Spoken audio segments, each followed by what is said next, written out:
기도하겠습니다.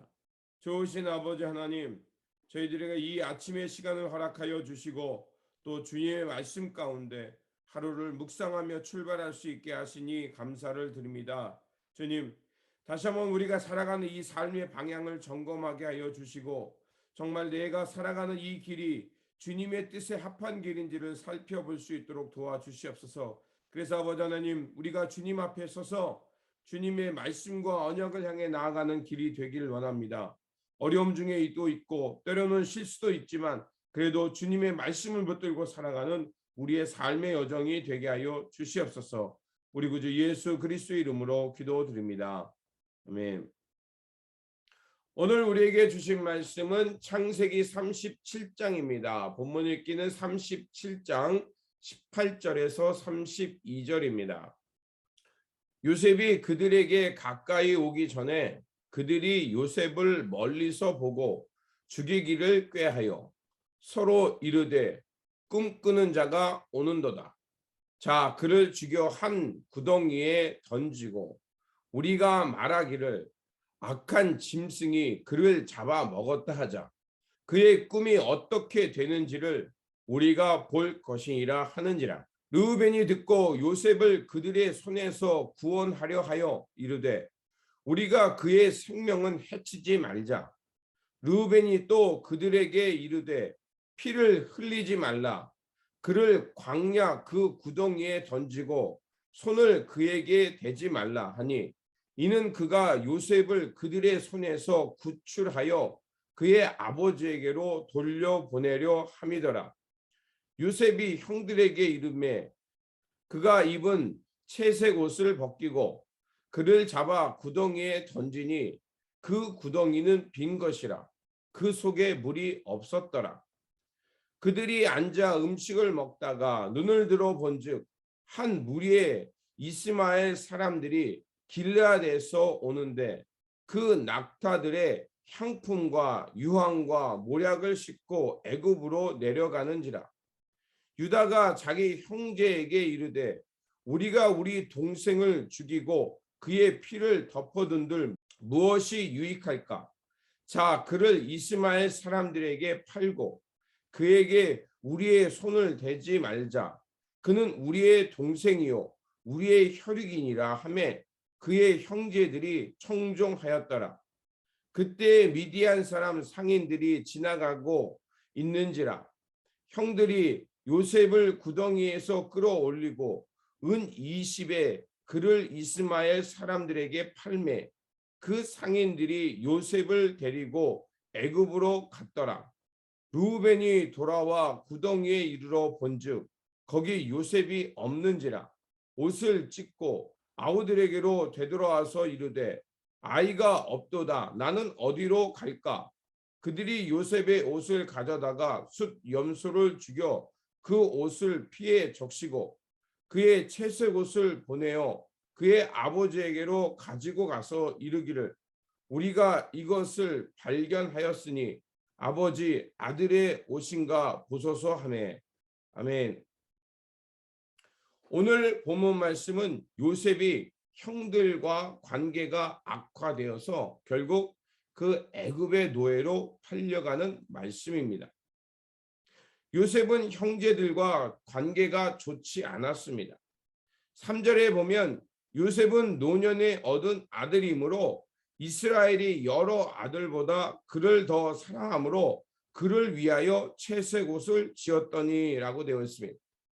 자, 노년에 얻은 아들 그리고 자기가 더 특별히 사랑했던 라헬의 마지막 아들이었죠.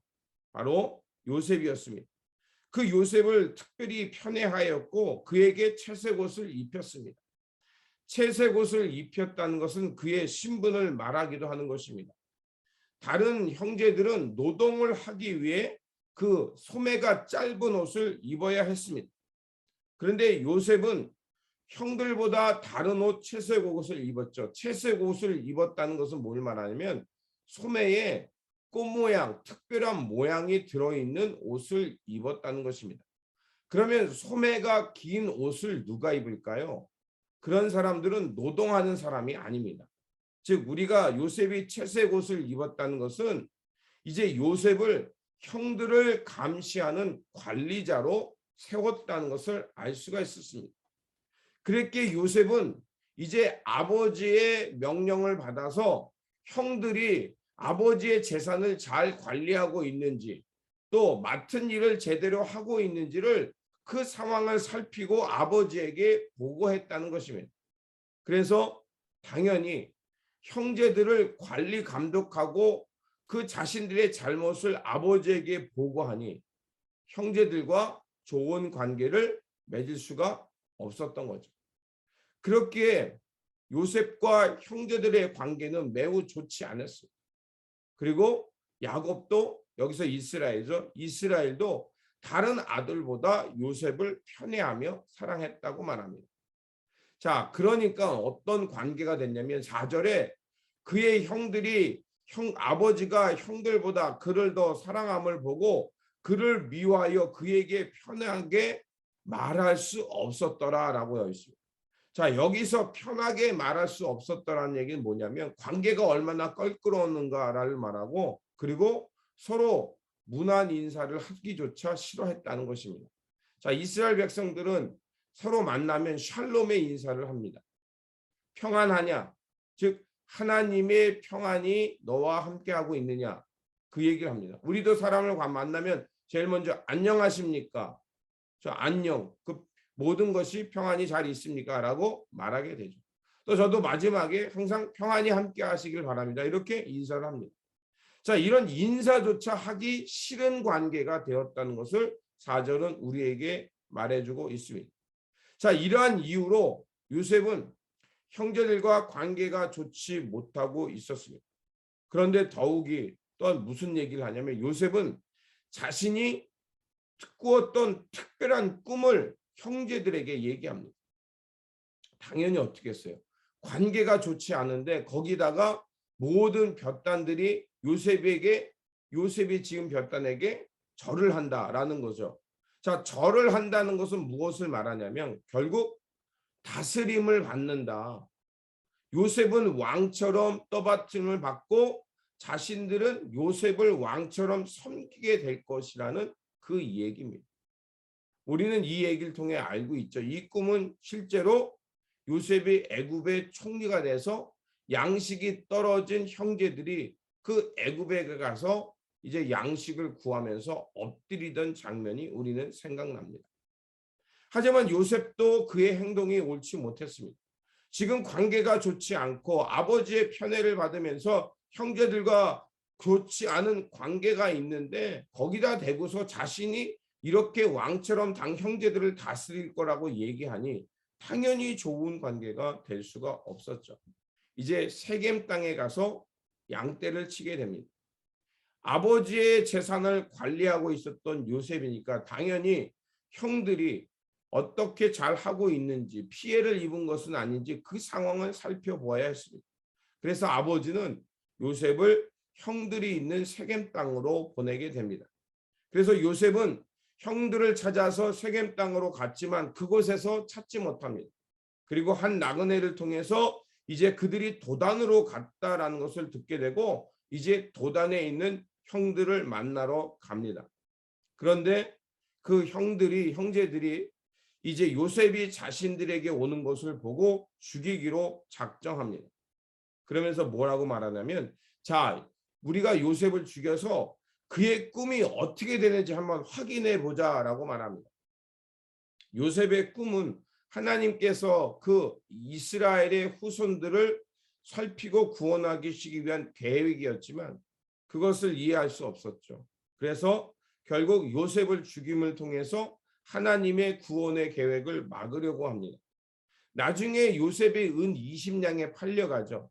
이 이야기는 나중에 가룟 유다가 예수님을 파는 얘기와 같은 맥락을 갖게 됩니다. 맏형인 르우벤이 이제 요셉을 죽이려 하고 하는 형제들에게 이제 그것을 막으려고 합니다. 그래서 결국 빈 구덩이에 그를 던져서 나중에 거기서 탈출하여 아버지에게 돌아갈 수 있는 길을 찾고자 합니다. 이 얘기를 듣고 형제들은 요셉이 왔을 때 그의 채색 옷을 벗겼다. 즉 관리자의 옷을 찢어버렸다는 것입니다. 그리고 알몸으로 빈 구덩이에 던지게 됩니다. 자, 이런 상황을 통해서 우리가 볼 수 있는 것이 있죠. 아버지의 사랑을 특별하게 받으면서 형제들을 관리 감독하고 그 아버지의 힘에 의해 높은 자리에 앉게 되자 어떡합니까? 형제들과 관계가 깨어집니다. 분노를 사고요. 그리고 형제들에게 의해서 채색옷이 벗겨지면서 죽을 위기에 맞이하게 됩니다. 이것을 통해 우리가 볼 수 있는 것이 있습니다. 사람의 힘으로 누군가를 높이려 하고 누군가를 편애하거나 어떤 생각을 가지고 그 사람을 내가 높이려고 하고 또 그 사람은 또 그것을 그 자리를 생각하면서 내가 그 사람들보다 높다라는 자기를 높이는 자의식이 높아질 때 어떤 위험이 있는가를 말하는 것입니다. 결국 아버지의 편애와 아버지의 특별한 사랑 가운데 그 자신의 신분을 높였던 요셉의 모습은 그것은 결국 채색옷이 벗겨지고 형들과의 관계가 깨어진다는 것입니다. 그럼 물론 이런 것이 결국 다른 방법으로 하나님의 구원의 계획으로 풀려가지만 우리가 여기서 볼 수 있는 것은 우리가 특별히 자녀를 위한다고 하면서 내가 특별한 지위를 맡기고 다른 사람보다 편애하면서 다른 사람들보다 특혜를 주면서 내 자녀를 높은 위치에 꽂아주고 거기에 가도록 특별한 대우를 해주는 것, 그게 진정으로 자녀를 사랑하지 않는 길이 될 수 있다는 것입니다. 자녀에게 특별한 특혜와 특별한 유산과 특별한 지위를 물려준다는 것이 그게 중요한 것이 아니라는 거죠. 물론 하나님은 그가 채색 옷을 벗었을 때 그가 하나님의 그 인도하심 속에서 그 빈 구덩이에서 구원을 받아서 결국 하나님의 놀라운 구원의 역사에 동참하게 되죠. 우리가 자녀에게 주어야 될 것은 진정으로 하나님을 신실하게 만나는 길이 되어야 될 줄 믿습니다. 우리에게 자녀에게 특별한 유산을 주고 특혜를 줘서 아버지의 찬스로 자녀에게 무슨 특별한 관리자, 사상, CEO로 꽂아주는 이런 행태는 결코 하나님의 방법이 될 수 없다는 거죠. 하나님을 신실하게 믿는 마음, 그리고 하나님의 구원을 통해서 하나님의 이끄심을 향해 나아갈 때만이 진정한 하나님 나라의 신실한 백성이 될 수 있다는 것입니다. 자, 이제 르우벤의 만류에도 불구하고 형제들은 어떻습니까? 호시탐탐 요셉을 죽이려고 합니다. 그때 유다가 나서서 자, 우리가 우리 혈육을 죽이는 것이 합당하냐? 그렇지 않다. 그러니 차라리 이스마엘 사람 저 미디안 상인들에게 팔자라고, 노예로 팔자고 얘기합니다. 그래서 은 20냥을 받고 노예로 자기 형제를 팝니다. 그리고 요셉은 하루아침에 관리자에서 노예로 전락하게 되고, 그리고 그 요셉으로부터 벗겼던 채색옷은 염소의 피를 맡겨서 물들여서 아버지에게 갖다 줍니다. 자, 우리가 보기에는 아버지는 어떻습니까? 아들을 잃은 거고 아버지가 계획했던 모든 것들이 물거품으로 무너지는 것 같았습니다. 하지만 그런 아버지 이스라엘의 계획이 무너지고 채색옷이 벗겨지는 실패를 경험했지만, 그러나 그것이 오히려 하나님의 역사를 이뤄가는 하나의 방법으로 바뀌어갑니다. 앞에서 말씀드린 대로 우리는 자꾸 채색 옷을 입으려고 합니다. 남들보다 높아지려고 하고 누군가를 내가 힘으로 관리하려고 합니다. 그러나 그 채색 옷을 벗어야만 진정한 하나님의 구원의 계획을 알고 나아갈 수 있다는 것입니다. 우리가 믿음의 길을 갈 때 우리가 여러 가지 문제를 만날 수 있습니다. 그래서 위축되고 마음이 괴로워질 수 있습니다. 하나님의 구원의 계획이 막히는 것처럼 보일 수도 있습니다. 그러나 여러분, 그때 한번 그 자리에서 멈추어져서 혹시 내가 스스로 채색 옷을 입히고 있는 것은 아닌지 점검해 보시기 바랍니다. 우리에게 중요한 것은 채색 옷이 아니라 그것을 벗고 하나님의 뜻과 하나님의 관점으로 향해 나아가는 것이 중요하다는 것입니다. 요셉의 사건은 하나님 나라의 꿈이 방해받는 것 같고 하나님의 뜻이 막히는 것 같았지만, 그러나 하나님은 그 빈 무덤에서 요셉이 구출되게 하시고 형제들로부터 버림받아서, 마치 예수님의 구원의 계획이 그 제사장들과 서기관들과 바리새인에 의해서 막히고 버림받는 것 같았지만, 그러나 하나님은 예수 그리스도를 죽음에서 부활시킴으로 하나님의 놀라운 역사가 있었음을 우리로 보게 하셨습니다. 바로 그것을 우리가 보아야 할 줄 믿습니다. 그러므로 우리가 주님의 뜻, 주님의 말씀의 옷을 입고 나아가는 것이 중요합니다. 그리고 때로는 어려움을 당할 수도 있고 하나님의 길이 막히는 것처럼 막막해 보일 수도 있지만, 그러나 살아계신 하나님, 전능하신 엘샤다이의 하나님은 우리의 이런 문제들과 이 장벽을 뛰어넘어서 하나님의 구원의 섭리를 이루어간다는 그 눈과 그 믿음을 가지시기를 바랍니다. 그래서 우리 삶 속에서 다시 한번 채색 옷이 아니라 말씀의 옷, 성령의 두루마리를 입고 하나님의 구원을 향해서 묵묵히 살아가는 저와 여러분들이 되시기를 주님의 이름으로 축원드립니다. 기도하겠습니다. 찬송가 545장, 예찬송가 344장입니다. 545장, 예찬송가 344장.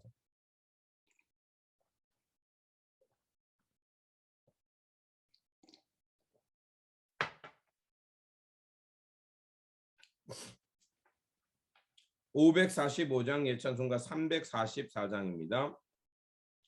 이 눈에 아무 증거 아니 배워도 믿음만을 가지고서 내 걸으며, 이 귀에 아무 소리 아니 들려도 하나님의 약속 위에 서리라. 걸어가세 믿음 위에 서서, 나가세 의심 버리고, 걸어가세 믿음 위에 서서, 눈과 귀에 아무 증거 없어도 이 눈에 보기에는 어떠하든지 이미 얻은 증거대로는 믿으며, 이 맘에 의심 없이 살아갈 때에 우리 소원 주 안에서 이루리. 걸어가세 믿음 위에 서서, 나가세 의심 버리고, 걸어가세 믿음 위에 서서, 눈과 귀에 아무 증거 없어도 주님의 거룩함을 두고 맹세한 주 하나님 아버지는 참 미쁘다. 그 귀한 모든 약속 믿는 자에게 능치 못할 무슨 일이 있을까. 걸어가세 믿음 위에 서서, 나가세 의심 버리고, 걸어가세 믿음 위에 서서, 눈과 귀에 아무 증거 없어도. 아멘. 주님께서 가르쳐 기도하고 마치도록 하겠습니다. 하늘에 계신 우리 아버지, 아버지의 이름을 거룩하게 하시며 아버지의 나라가 오게 하시며 아버지의 뜻이 하늘에서와 같이 땅에서도 이루어지게 하소서.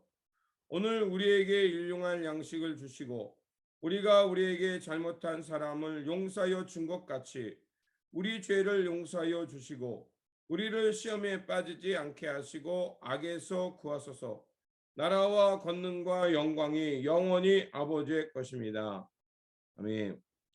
오늘 우리에게 주신 말씀 붙들고 살아가는 한 날이 되시기를 바라며, 다시 한번 우리를 높이려는 그 채색 옷을 벗고 말씀의 옷, 또 성령의 옷을 입고 이제 하나님 나라의 선한 역사를 향해 살아가는 저와 여러분들이 되시기를 바랍니다. 주님의 평안이 함께 하시기 바랍니다.